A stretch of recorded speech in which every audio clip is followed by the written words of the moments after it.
ओम श्री शक्ति नमः। ओम श्री शक्ति नमः। ओम श्री शक्ति नमः। ओम श्री शक्ति नमः। गुणी दशा यात्रा का महात्म्य तथा द्वादश यात्रा की प्रतिष्ठा विधि। ब्रह्मा जी कहते हैं, मुनियों, भगवान श्री कृष्ण, बलभद्र और सुभद्रा ये रथ पर विराजमान होकर सुंडिसा मंडप की यात्रा करते हैं। उस समय जिन्हें उनका दर्शन प्राप्त होता है तथा जो लोग एक सप्ताह तक उक्त मंडप में विराजमान श्री कृष्ण, बलभद्र और सुभद्रा की झांकी करते हैं, वे विष्णु लोक में जाते हैं। मुनियों ने पूछा, जगतपते, इस यात्रा का आरंभ किसने किया तथा उसमें सम्मिलित होने वाले मनुष्य को क्या फल मिलता है? ब्रह्मा जी बोले, ब्राह्मणों, पूर्व काल में राजा इंद्रद्युम्न ने भगवान से प्रार्थना की कि मेरे सरोवर के तट पर एक सप्ताह के लिए आपकी यात्रा हो। श्री भगवान बोले, राजन, तुम्हारे सरोवर के तट पर 60 दिनों के लिए मेरी यात्रा होगी। वह यात्रा गुणी दशा नाम से विख्यात और समस्त अभिलषित फलों को देने वाली होगी। जो लोग वहाँ मंडप में स्थित होने पर मेरे बलराम जी की और सुभद्रा की एकादशी से श्रद्धापूर्वक पूजा करेंगे तथा जो ब्राह्मण, क्षत्रिय, वैश्य, स्त्री और शूद्र तथा पुष्प, घंट, धूप, दीप, नैवेद्य, भांति के उपहार, नमस्कार, परिक्रमा, जय जयकार, श्रोत गीत तथा मनोहर वाद्यों के द्वारा आराधना करेंगे। उन्हें मेरी कृपा से कोई भी मनोरथ दुर्लभ नहीं रहेगा। यो कहकर भगवान वही अंतर्ध्यान हो गए और वे महाराज इंद्रद्युम्न करते हो गए। अर्थ सब प्रकार से प्रयत्न करके गुणी दशा मंडप में समस्त अभिलषित वस्तुओं को देने वाले भगवान पुरुषोत्तम का दर्शन करना चाहिए। वहाँ पुरुषोत्तम का दर्शन करके ही स्त्री या पुरुष जिन भोगों को चाहे उन्हें प्राप्त कर सकते हैं। मुनियों ने पूछा, भगवान गुणी दशा की एक यात्रा का पटक क्या फल है? उसे करने से नर या नारी को कौन सा फल मिलता है? ब्रह्मा जी बोले, ब्राह्मणों, सुनो, मैं प्रत्येक यात्रा का फल बताता हूँ। गुणी दशा में प्रबोधिनी एकादशी के दिन फाल्गुनी पूर्णिमा को तथा विषुव योग में विधि पूर्वक यात्रा करके श्री कृष्ण, बलराम और सुभद्रा का दर्शन करने से मनुष्य वैकुंठ धाम में जाता है। क्षेत्रों में श्रेष्ठ पुरुषोत्तम तीर्थ बड़ा ही पवित्र रमणीय मनुष्य को भोग और मोक्ष का दाता तथा सब जीवों को सुख पहुँचाने वाला है। जो जितेंद्रिय स्त्री या पुरुष ज्येष्ठ मास में वहाँ शास्त्रोक्त विधि के अनुसार 12 यात्राएं करके एकादशी से उनकी प्रतिष्ठा करता है और उस समय धन खर्च करने में कृपणता नहीं करता, वह भांति के भोगों का उपभोग करके अंत में मोक्ष पद को प्राप्त होता है। मुनियों ने कहा, देव जगतपते, हम आपके मुँह से द्वादश यात्रा की प्रतिष्ठा की विधि, पूजन, दान और फल सुनना चाहते हैं। ब्रह्मा जी बोले, ब्राह्मणों, जब 12 यात्राएं पूरी हो जाए तब विधि पूर्वक उनकी प्रतिष्ठा करें, तब वह सब पापों का नाश करने वाली हैं। ज्येष्ठ मास के शुक्ल पक्ष में एकादशी तिथि को एकादशी से किसी पवित्र जलाशय पर जाकर आचमन करे और इंद्रिय संयम पूर्वक पवित्र भाव से सब तीर्थों का आह्वान करके भगवान नारायण का ध्यान करते हुए विधिवत स्नान करे। ऋषियों ने स्नान क्रम से जिसके लिए जैसी विधि बतलाई है उसको उसी विधि से स्नान करना चाहिए। स्नान के पश्चात नाम, गोत्र और विधि का ज्ञाता पुरुष शास्त्रोक्त विधि से देवताओं, ऋषियों, पितरों तथा अन्य जीवों का तर्पण करे। फिर जल से निकल कर 2 स्वच्छ वस्त्र पहने और विधि पूर्वक आचमन करके 108 बार गायत्री का मानसिक जप करे।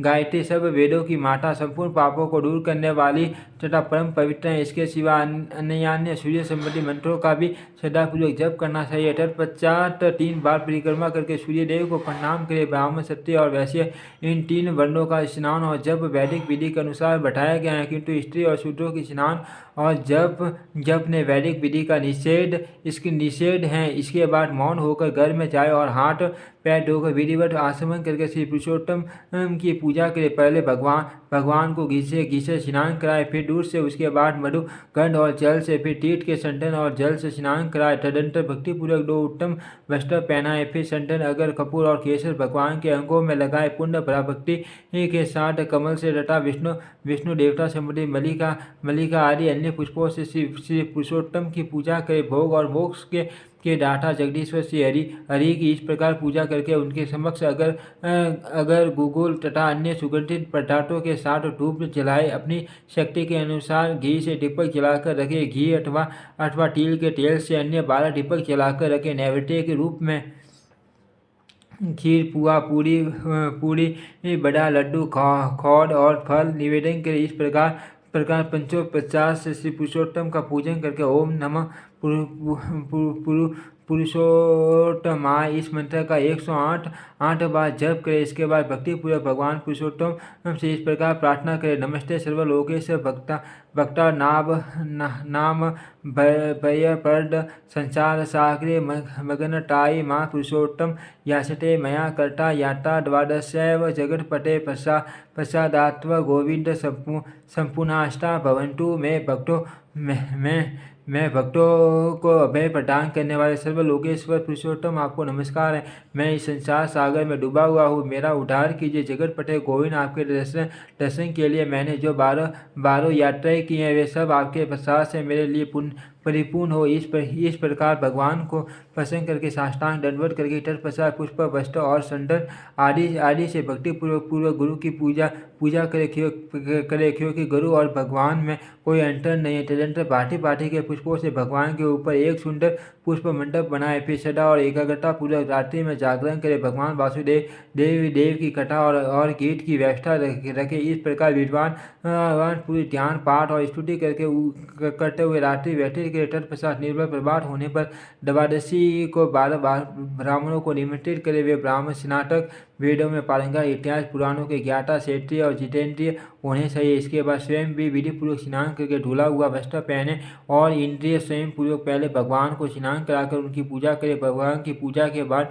ब्राह्मणों की भी पूजा करे। उनके लिए 12 गौवें दान करके श्रद्धा और भक्तिपूर्वक सूर्य, छत्री और जूते, धन तथा वस्त्र आदि समर्पित करे। सद भाव से पूजित होने पर भगवान गोविंद संतुष्ट होते हैं। आचार्यों को भी भक्तिपूर्वक गौ, वस्त्र, सूर्य, छत्री, जूते तथा कांसे का पात्र अर्पित करे। तदंतर ब्राह्मणों को खीर, पकवान, गुड़ और घी में बने हुए पदार्थ भोजन कराए। जब वे भोजन करके तृप्त हो जाए तब उनके लिए 12 जल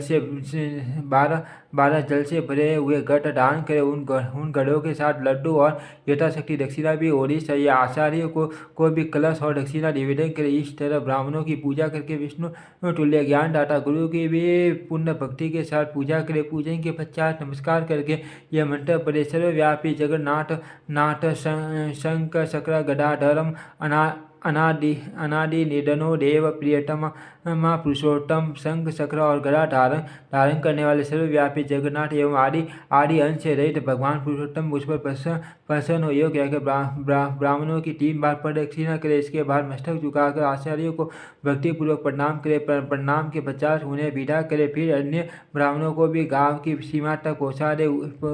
अंत में सबको नमस्कार करके लौट आए। फिर सज्जनों, बांधवों, अन्य उपासकों, दीनों, भिक्षमंगों और अत्र आने वाले अन्य लोगों को भोजन कराकर फिर मौन होकर भोजन करे। ऐसा करके समस्त नर नारी 1000 अश्वमेध तथा 100 राजसूय यज्ञों का फल पाते हैं। और ऐसा करने वाला बुद्धिमान पुरुष सूर्य के समान तेजस्वी और इच्छा अनुसार चलने वाला विमान के द्वारा भगवान विष्णु के लोक में जाता है। ओम श्री शक्ति नमः। ओम श्री शक्ति नमः। ओम श्री शक्ति नमः। ओम श्री